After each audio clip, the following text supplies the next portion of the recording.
Chapter 15 पेशेवर fighter प्रशांत की mom ने कुणाल से बदला लेने के लिए किंग से कहा था और किंग भी इस चीज के लिए मान गया था, जिसके बाद उसने अपने 2 आदमियों को कुणाल को अपने पास बुलाने के लिए उसके घर पर भेजा था। किंग ने अपने दोनों आदमियों को वहां से जाते देख अपने आप से कहा, लगता है उस बच्चे की किस्मत आज खराब है। मैं उसे मारने का काम कभी नहीं लेता। अगर मुझे बाइक नहीं मिल रही होती लेकिन मुझे वो बाइक बहुत पसंद है तो मैं उसके लिए उस बच्चे को थोड़ा तो पीट ही सकता हूँ। वही किंग के दोनों आदमी आपसे में बातें करते जा रहे थे। उसमें से अभिषेक नाम के आदमी ने कहा, यार अब हमारे कैसे दिन आ गए हैं जो हम एक स्कूल के बच्चे को पीटने के लिए जा रहे हैं। अभिषेक की बात सुनकर दूसरे आदमी जिसका नाम मनोज है उसने कहा, हाँ यार तू सही कह रहा है, लेकिन हमें ये सब बॉस की वजह से कर रहे हैं। उन्हें उस औरत ने बाकी का लालच दे दिया जिस वजह से बॉस ने उस बच्चे को पीटने का काम ले लिया, वरना वे कभी भी ऐसे गलत काम नहीं करते हैं। वे दोनों इस तरह बातें करते हुए जा रहे थे। वही कुणाल अपने रूम के अंदर बैठकर अपने कंप्यूटर पर कुछ देख रहा था। उसे देखकर ऐसा लग रहा था जैसे कि वो कुछ ढूंढने की कोशिश कर रहा हो। कुणाल अभी भी अपने कंप्यूटर पर कुछ चेक ही कर रहा था, तभी उसे बाहर से दादाजी की आवाज आती है, अरे तुम लोग कौन हो और तुम अंदर कहाँ घुसे जा रहे हो? देखो हमें आपसे कोई काम नहीं है, जल्दी से अपने पोते को बाहर भेजिए, हमें उससे बात करनी है। किसी आदमी की आवाज आई। इस आवाज को सुनकर कुणाल भी अपने रूम से बाहर चला गया था और वो बाहर जाकर देखता है कि उनके घर के अंदर 2 आदमी जिन्होंने नेवी ब्लू कलर का कोट पैंट पहन रखा है वे कुणाल के बारे में पूछ रहे थे। असल में वे दोनों कोई और नहीं बल्कि किंग के आदमी अभिषेक और मनोज थे। अभिषेक और मनोज ने कपड़े तो ऐसे पहने थे जैसे कि वे कोई जेंटलमैन हो, लेकिन उन दोनों के चेहरे देखकर ऐसा कहीं से नहीं लग रहा था कि वे दोनों ही जेंटलमैन हैं, क्योंकि उन दोनों के चेहरे पर चोटों के निशान थे और उनका शरीर भी किसी बॉडी बिल्डर से कम नहीं था। कुणाल ने बाहर आने के बाद उन दोनों को देखकर दादाजी से कहा, दादाजी आप घबराइए मत, ये मेरे दोस्त हैं और ये मुझे लेने के लिए आए हैं। कुणाल की बात सुनकर दादाजी हैरान हो गए थे और वे कुछ कहना चाहते थे लेकिन वे कुछ कह नहीं पा रहे थे। कुणाल की बात सुनकर दादाजी ही नहीं बल्कि मनोज और अभिषेक भी हैरान हो गए थे, क्योंकि उन दोनों ने तो आज से पहले कुणाल को देखा भी नहीं था और वो उन्हें अपना दोस्त बता रहा था। वे दोनों ही 34 के आदमी थे और कुणाल एक 18 साल का नौजवान आदमी, और उन्हें देखकर कोई नहीं कह सकता था कि वे दोस्त थे। मनोज और अभिषेक ने फिर इस बारे में ज्यादा नहीं सोचा था और उन्होंने कुणाल से कहा, हाँ हाँ जल्दी चलो हम लेट हो रहे हैं। उनकी बात सुनकर कुणाल बिना कुछ कहे ही उनके साथ जाने लगा था और उसे वहां से जाते हुए देखकर दादाजी की घबराहट बढ़ती जा रही थी। दादाजी को घबराता देख कुणाल ने उनकी घबराहट को कम करने के लिए कहा, आप घबराइए मत दादाजी, मैं इनसे बात करके जल्दी ही वापस आ जाऊंगा। इतना कहकर कुणाल वहां से अभिषेक और मनोज के साथ चला गया था और दादाजी उसे रोक भी नहीं पाए थे और वे सब वहां से कुणाल को जाते हुए ही देखते रह गए थे। वही कुणाल मनोज और अभिषेक के साथ चल रहा था और उसके इस तरह से उनके साथ चलने की वजह से वे दोनों ही हैरान थे, क्योंकि उन दोनों ने आज से पहले बहुत से लोगों को मारा था और जब वे किसी को लेने के लिए उनके घर जाते थे तो उन्हें देखकर वे घबरा जाते थे और इनके साथ आने से मना कर देते और फिर ये दोनों उसे घसीट कर लेकर आते थे। उन दोनों ने तो यही सोच रखा था कि वे कुणाल को भी घसीट कर लेकर आएंगे, लेकिन कुणाल तो उनके साथ ऐसे चल रहा था जैसे कि वे सच में दोस्त हो। वे दोनों फिर बहुत ही जल्दी कुणाल को किंग के पास लेकर चले जाते हैं। किंग जब देखता है कि कुणाल उनके साथ अपने आप आ रहा है तो वो भी हैरान हो गया था और वो हैरानी में कुणाल को देखने लगा था। कुणाल के चेहरे पर इस वक्त एक भी इमोशन नहीं था। उसे देखकर कोई नहीं बता सकता था कि वो क्या सोच रहा है। किंग भी इस बात से हैरान था। किंग अभी अपने दोनों आदमियों से कुछ कहता उससे पहले ही मनोज ने उसे कहा, बॉस हम इसे यहाँ पर लेकर आ गए हैं, तो मैं क्या अब तुम्हारी आरती उतारूं? जल्दी से काम शुरू करो। किंग ने गुस्से से झुंझलाते हुए कहा और किंग की बात सुनते ही मनोज और अभिषेक दोनों ही कुणाल को मारने के लिए तैयार हो गए थे। किंग ने फिर उन दोनों को रोकते हुए कहा, और हाँ सुनो, इसे ज्यादा मत मारना, हमें सिर्फ इसे घायल करना है। किंग की बात सुनकर उसके दोनों आदमियों ने हाँ में अपना सर हिला दिया था और कुणाल को मारने के लिए तैयार हो गए थे। किंग ने फिर जब कुणाल का चेहरा देखा तो वो फिर से हैरान हो गया था, क्योंकि अभी भी कुणाल के चेहरे पर कोई इमोशन नहीं थे। किंग ने कुणाल को देखते हुए अपने मन ही मन कहा, इस लड़के को पता चल गया है ये अब पीटने वाला है। लेकिन फिर भी इसके चेहरे पर घबराहट का निशान भी नहीं है और ये इन दोनों के साथ भी खुद ही आ गया है। एमएलए की पत्नी ने सही कहा था, ये कोई आम लड़का नहीं है।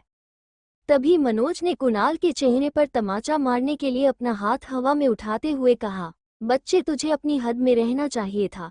तुझे इतने अमीर आदमी के बच्चे को नहीं मारना चाहिए था। अब हमारे पास भी तुम्हें पीटने के सिवाय कोई दूसरा रास्ता नहीं है। मनोज का तमाचा लगने से पहले ही कुणाल ने उसका हाथ पकड़कर उसे ऊपर की तरफ कर दिया था और अपने हाथ से उसकी गर्दन पर अटैक कर दिया था। कुणाल का अटैक लगते ही मनोज को सांस आनी बंद हो गई थी और वो नीचे अपने घुटनों पर बैठकर खांसने लगा था और वो कुछ और कर पाता उससे पहले ही कुणाल ने उसके मुंह पर अपने घुटने से अटैक कर दिया था और मनोज पीछे जमीन पर गिर गया था। कुणाल के 1 से 2 अटैक खाने के बाद ही मनोज की आंखों के आगे अंधेरा छा गया था और उसका शरीर सुन पड़ गया था और मनोज की हालत देखकर अभिषेक कुछ रिएक्ट कर पाता उससे पहले ही उसके चेहरे पर कुणाल के पंच की बरसात हो गई थी और कुणाल के लगातार 7 से 8 पंच खाने के बाद ही अभिषेक भी नीचे जमीन पर गिर गया था। किंग ये सब देखकर हैरान हो गया था क्योंकि 1 मिनट के अंदर ही उसके दोनों आदमी जमीन पर धूल चाट रहे थे। किंग ने कुणाल को देखते हुए कहा, इस लड़के ने मेरे दोनों आदमियों को 1 ही मिनट में ढेर कर दिया। ये कोई आम लड़का नहीं है। इसने इनके ऊपर जितने भी अटैक करे वे बहुत ही सोच समझ कर किए हैं, किसी एक्सपर्ट की तरह। मेरे दोनों आदमी इसके अटैक खाने के बाद अब कम से कम 10 मिनट तक बेहोश ही रहेंगे। किंग अभी ये सब ही सोच रहा था कि तभी कुणाल ने उसकी तरफ बढ़ना शुरू कर दिया था और उसने कुणाल की तरफ आते हुए कहा, क्या तुम मुझे प्रशांत और पायल बख्शी की वजह से मार रहे हो? मैंने तुम्हारे साथ तो कुछ नहीं किया था। क्या तुम किराए के गुंडे हो? कुणाल को अपनी तरफ आता देख किंग ने मुस्कुराकर उसे कहा, मैं तेरा नौकर नहीं हूँ जो तू मुझे कुछ पूछेगा और मैं तुम्हें चुपचाप बता दूंगा। किंग के चेहरे पर एक मुस्कुराहट थी लेकिन अपने दोनों आदमियों को बेहोश देखकर वो भी थोड़ा घबरा गया था और वहीं कुणाल के चेहरे पर कोई भी इमोशन नहीं थे। कुणाल जिस तरह यहाँ पर आया था वो अभी भी उसी तरह था। उसे देखकर तो ऐसा लग रहा था जैसे कि यहाँ पर कुछ हुआ ही नहीं हो, उसने किसी से फाइट की ही नहीं हो। कुणाल को देखकर किंग ने फिर अपने आप से कहा, इसके पास अच्छी फाइटिंग स्किल है। मुझे लगता है इसने किसी एक्सपर्ट से फाइटिंग सीखी है और ये किसी गली के गुंडे के जैसा तो है नहीं जो थोड़ी सी परेशानी होते ही रिएक्ट करने लगते हैं। इसने अपने इमोशन को छिपाना अच्छे से सीख लिया है। किंग ने फिर खुद को फाइट के लिए तैयार करके कुणाल की तरफ बढ़ते हुए कहा, इस उम्र में मैं बच्चों के साथ लड़ता अच्छा तो नहीं लगूंगा, लेकिन फिर भी मुझे अब अपना काम तो खत्म करना ही होगा। किंग बेफिक्र कुणाल की तरफ बढ़ रहा था। उसका एक हाथ उसकी जेब में था और दूसरे हाथ से वो अपना सर खुजाते हुए कुणाल की तरफ ही जा रहा था। कुणाल ने किंग को देखते हुए अपने मन ही मन कहा, ये मेरी तरफ बिना किसी तैयारी के आ रहा है। इसे देखकर लग रहा है इसके पास कोई वेपन नहीं है। इसका एक हाथ जेब है, मैं इसके ऊपर आसानी से अटैक कर सकता हूँ। इसने अपनी गर्दन भी ऊपर कर रखी है। अगर मैं इसकी गर्दन के ऊपर अटैक करूं तो ये कुछ पल के लिए सांस नहीं ले पाएगा और मेरे लिए वही बहुत होंगे। किंग को अपनी तरफ आते देख कुणाल ने सब कुछ सोच लिया था कि वो कब उसके ऊपर अटैक करेगा, किस तरह करेगा और कौन सी जगह पर करेगा। तभी किंग के कुणाल के पास पहुंचते ही कुणाल ने उसकी गर्दन के ऊपर अटैक कर दिया था।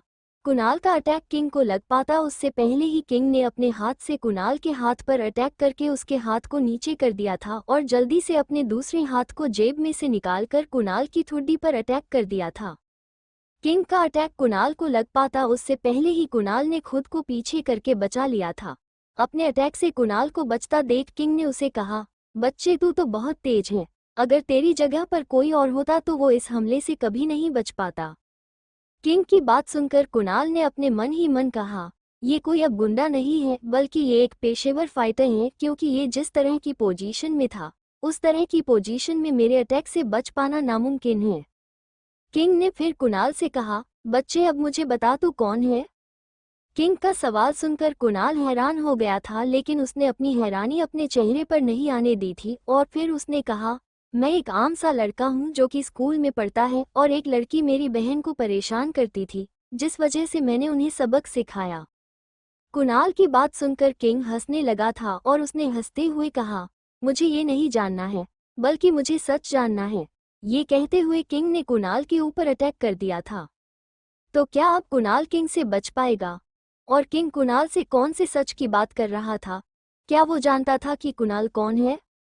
चैप्टर 16 मदद नहीं कर पाऊंगा किंग, जिसे कि प्रशांत की मॉम ने कुणाल को पीटने का काम दिया था और इस वक्त कुणाल ने किंग के 2 आदमियों को मारकर बेहोश कर दिया था, जिन्हें देखकर किंग हैरान हो गया था। किंग ने कुणाल से कहा, तुम कौन हो?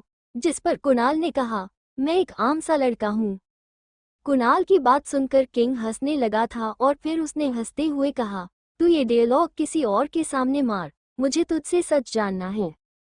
इतना कहकर किंग ने कुणाल के ऊपर पंच की बरसात कर दी थी और कुणाल ने किंग के हर पंच से बचना शुरू कर दिया था। कुणाल को किंग के पंच से बचने में मुश्किल हो रही थी और वो उसके ऊपर काउंटर अटैक भी नहीं कर पा रहा था। तभी किंग कुणाल के पेट पर एक पंच मारता है, लेकिन कुणाल उसके पंच से बच जाता है और फिर उसे उसके मुंह पर पंच मारने का मौका मिल जाता है और वो उसके मुंह पर पंच भी मार देता है। कुणाल का पंच किंग के मुंह पर लग पाता उससे पहले ही उसने कुणाल के पंच से खुद को बचाकर उसके मुंह पर पंच मार दिया था।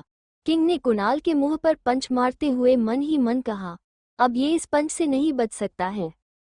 किंग का पंच कुणाल को लगता उससे पहले ही कुणाल ने अपना एक कदम पीछे लेकर अपने दोनों हाथ किंग के पंच के सामने कर दिए थे और उसका पंच उसके हाथों पर लगा था, लेकिन फिर भी किंग के पंच का इतना ज्यादा प्रेशर था कि कुणाल कुछ कदम पीछे हो गया था। कुणाल को अपने इस पंच से बचते देख किंग ने कहा, मुझे तो लगा था अब तेरा खेल खत्म, लेकिन तूने तो मेरा ये पंच भी डॉज कर दिया। तो है कौन? मैंने तुम्हें पहले ही बता दिया था कि मैं एक आम सा लड़का हूँ, कुणाल ने किंग से बिना किसी इमोशन के कहा। कुणाल की बात सुनकर किंग ने अपने मन ही मन कहा, ये यकीन नहीं कर सकता हूँ कि ये कोई आम लड़का है, क्योंकि मेरे इस पंच से बचना नामुमकिन था। ये प्रशांत बख्शी की तरह कोई आम गुंडा नहीं है जिसने कि एक छोटी सी गैंग ज्वाइन कर ली है, बल्कि ये तो कोई पेशेवर फाइट है। मुझे तो लगता है कि इसने बहुत ही फाइट लड़ी है। किंग अभी ये सोच ही रहा था कि तभी कुणाल ने उसे कहा, तुम मुझे मारने के लिए क्यों आए हो? क्या तुम्हारी मेरे साथ कोई दुश्मनी है? कुणाल का सवाल सुनकर किंग ने हंसते हुए कहा, मुझे तो लगा था तू अब तक समझ गया होगा, लेकिन तू तो कुछ भी नहीं समझा। लेकिन कोई बात नहीं, मैं तुझे बताता हूँ। असल में तुझे मारने के लिए हमें प्रशांत की माँ ने कहा और मेरी तेरे साथ कोई दुश्मनी नहीं है, लेकिन ये मेरा काम है तो मैं आज तुझे बिना पीटे नहीं जा सकता हूँ। किंग की बात सुनकर कुणाल ने फाइट के लिए फिर से तैयार होते हुए कहा, मतलब तुम सिर्फ एक प्यादे हो, तुम मेरे किसी काम नहीं आने वालों हो। चलो फिर अब इसे खत्म करते हैं। कुणाल को इस तरह देख किंग ने हंसते हुए कहा, कहीं तू ये तो नहीं कहना चाहता कि अब तू मेरे साथ सीरियस होकर फाइट नहीं कर रहा था? इतना कहकर किंग ने कुणाल के ऊपर अटैक कर दिया था और इस बार भी कुणाल उसके अटैक से बच गया था, लेकिन इस बार उसने अपने आप को किंग के अटैक से बचाया ही नहीं था, बल्कि उसने उसके ऊपर अटैक भी कर दिया था। किंग अपने आप को कुणाल के अटैक से नहीं बचा पा रहा था। कुणाल किंग के ऊपर जितने भी अटैक कर रहा था वे सारे अटैक किंग को लग रहे थे और किंग चाहकर भी अपने आप को कुणाल के अटैक से नहीं बचा पा रहा था। तभी किंग ने कुणाल के पेट में एक लात मारी, जिस वजह से वे दोनों एक दूसरे से दूर हो गए थे। किंग पीछे होने के बाद खुद को संभाला भी नहीं था कि तभी उसकी ठुड्डी पर के पंच लगता है और वो नीचे जमीन पर गिर जाता है। किंग के नीचे जमीन पर गिरते ही कुणाल ने उसे कहा, तुम अब हार गए हो, तो मैं चाहता हूं कि तुम सब कुछ कबूल करो कि तुम किसके कहने पर मुझे पीटने के लिए आए थे। इतना कहकर कुणाल अपना फोन बाहर निकाल लेता है और उसमें वीडियो बनाने लगता है। किंग भी कुणाल की बात मानकर सब कुछ कबूल कर लेता है और फिर वीडियो बनाने के बाद कुणाल वहां से जाने लगता है और तभी कुणाल को जाता देख किंग ने उसे कहा, बच्चे तूने जो कहा मैंने वो किया, तो क्या अब तू मेरे सवाल का जवाब देगा? किंग की बात सुनकर कुणाल अपनी जगह पर रुक जाता है और फिर उसने किंग की तरफ देखकर कहा, पूछो तुम्हें क्या पूछना है? कुणाल की बात सुनकर किंग ने कहा, मैं जानना चाहता हूँ तू कौन है, मुझे तेरी सच्चाई जाननी है। किंग की बात सुनकर कुणाल एक पल ठहर कर जवाब देता है, मैं तुम्हें कहा ना मैं एक आम सा लड़का हूँ। इतना कहकर कुणाल वहां से चला गया था और वही कुणाल का जवाब सुनकर किंग ने पागलों की तरह हंसना शुरू कर दिया था और उसने जमीन पर पड़े पड़े ही हंसते हुए कहा, मैं मरते दम तक यकीन नहीं कर सकता हूँ कि तुम कोई आम लड़के हो। कुणाल के जाने के कुछ देर बाद ही मनोज और अभिषेक को होश आ गया था और जब वे देखते हैं कि उनका बॉस नीचे जमीन पर पड़ा हुआ मन ही मन मुस्कुरा रहा है तो वे दोनों बहुत ज्यादा हैरान हो गए थे। उन दोनों ने फिर जल्दी से अपने बॉस को उठाकर कार में बैठाया और उससे कहा, बॉस आपको क्या हुआ और वो बच्चा कहाँ पर गया? मनोज और अभिषेक दोनों ही किंग से सवाल पूछे जा रहे थे और फिर तभी किंग ने उन दोनों को चुप कराते हुए कहा, मुझे लगता है एक आम से बच्चे से मार खाने के बाद तो मुझे इस काम से रिटायर हो जाना चाहिए। अब मैं इस काम के लायक बचा ही नहीं हूँ। अपने बॉस के मुंह से ऐसी बातें सुनकर मनोज और अभिषेक दोनों के मुंह हैरानी से खुले रह गए थे। वे दोनों ही किंग के साथ बहुत समय से थे और उन्होंने बहुत सी गैंग के खिलाफ फाइट लड़ी थी और उनका बॉस अकेले ही पूरी आर्मी के बराबर था और उसने आज तक जितनी भी फाइट लड़ी है और हर फाइट जीता है। लेकिन आज वो एक बच्चे से फाइट नहीं कर पाया था और उससे मार खाने के बाद अब वो रिटायर होने की बात कर रहा था। वही कुणाल किंग और उसके दोनों आदमियों को मारने के बाद एक बड़े से घर के अंदर चला गया था और उस घर के अंदर कुछ देर रहने के बाद वो वहां से निकलकर प्रशांत के डैड के ऑफिस की तरफ चल दिया था। प्रशांत के डैड इस वक्त अपने एक सीक्रेट ऑफिस के अंदर मौजूद थे और उनके साथ वहां पर उनकी वाइफ और उनकी बेटी पायल भी मौजूद थी, जो कि जिद करके उनके साथ वहां पर आ गई थी। प्रशांत के डैड एक एमएलए ही नहीं बल्कि यहाँ के एक जाने माने बिजनेसमैन भी थे। प्रशांत के डैड का नाम ओमकार बख्शी था। ओमकार बख्शी दिल्ली के एमएलए होने के साथ यहाँ के एक बिजनेसमैन भी थे और उनके पास पैसों की भी कोई कमी नहीं थी और इतना ही नहीं बल्कि उनके कनेक्शन भी बहुत थे। ओमकार बख्शी का ये सीक्रेट ऑफिस एक गराज के अंदर मौजूद था और उस सीक्रेट ऑफिस की प्रोटेक्शन के लिए बहुत से बॉडीगार्ड भी मौजूद थे जिन्होंने नॉर्मल कपड़े पहन रखे थे और उन्हें देखकर कोई भी नहीं कह सकता था कि यहाँ पर कोई बॉडीगार्ड मौजूद है।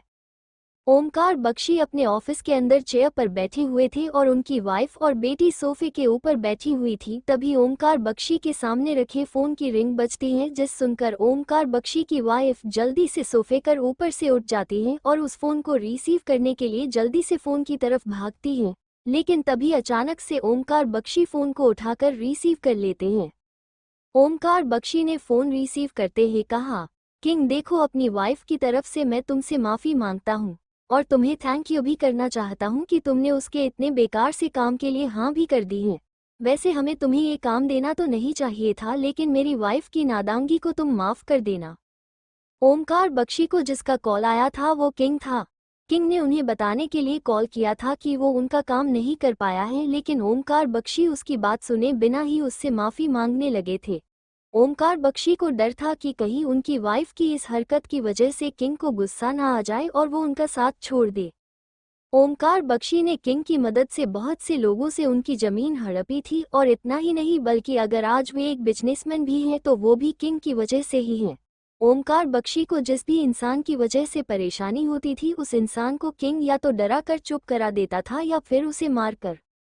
ओमकार बख्शी किंग से माफी मांगे ही जा रहे थे कि तभी किंग ने कहा, एमएलए साहब आप इतने घबरा क्यों रहे हैं? आपकी वाइफ ने मुझे जो काम दिया था वो कोई छोटा काम नहीं था, बल्कि उस काम को करके तो मुझे बहुत मजा आया। लेकिन मैंने आपको ये बताने के लिए फ़ोन किया था कि मैं उस बच्चे को मार नहीं पाया। मैंने उसे मारने के लिए अपने पास बुला तो लिया था, लेकिन हम उसे मार पाते उससे पहले उसने ही हमें मार दिया। किंग की बात सुनकर ओमकार बख्शी बहुत ज्यादा हैरान हो गए थे और उनके चेहरे पर हैरानी साफ दिखाई दे रही थी और वे किंग को कुछ कह पाते उससे पहले ही किंग ने कहा, एमएलए साहब मुझे तो लगता है कि आपके बेटे ने गलत इंसान के साथ पंगा ले लिया है और हाँ, मैं आपका काम नहीं कर पाया, इसके लिए मुझे माफ कर देना और अब मैं आपकी आगे भी कोई मदद नहीं कर पाऊंगा। इतना कहकर किंग ने कॉल काट दिया था और उसकी सारी बात सुनने के बाद ओमकार बख्शी भी घबराने लगे थे और उन्हें पसीना भी आना शुरू हो गया था। किंग ने आज से पहले कभी भी ओमकार बख्शी से माफी नहीं मांगी थी, क्योंकि ओमकार बख्शी ने उसे जो भी काम दिया था उसने वो हर काम किया था, लेकिन आज वो एक बच्चे को पीटने का भी काम नहीं कर पाया था। ओमकार बख्शी बिल्कुल शांत बैठे हुए थे और तभी उसकी वाइफ ने उसे कहा, क्या हुआ, क्या उसने उसे पीट दिया? अपनी मॉम की बात सुनकर पायल भी अपने मन ही मन मुस्कुरा रही थी और उसकी मॉम उससे सवाल पूछे जा रही थी और ओमकार बख्शी कुछ बोलने की हालत में नहीं थे। ओमकार बख्शी को किंग की बात सुनने से ही घबराहट हो रही थी। अब तो किंग ने उनकी मदद करने से भी मना कर दिया था। ओमकार बख्शी अभी अपनी सोच में ही गुम थे, तभी उनके ऑफिस का गेट खुलता है और एक पर्सन उस गेट से अंदर आता है और वो अंदर आने के बाद ओमकार बख्शी से कुछ कहता है, जिसकी वजह से ओमकार बख्शी के साथ उनकी वाइफ और बेटी दोनों ही हैरान हो जाते हैं। तो आखिरकार गेट खोलकर कौन अंदर आया था और उसने ओमकार बख्शी से क्या कहा था, और क्या अब किंग कुणाल से मार खाने के बाद उसे ऐसे ही जाने देगा?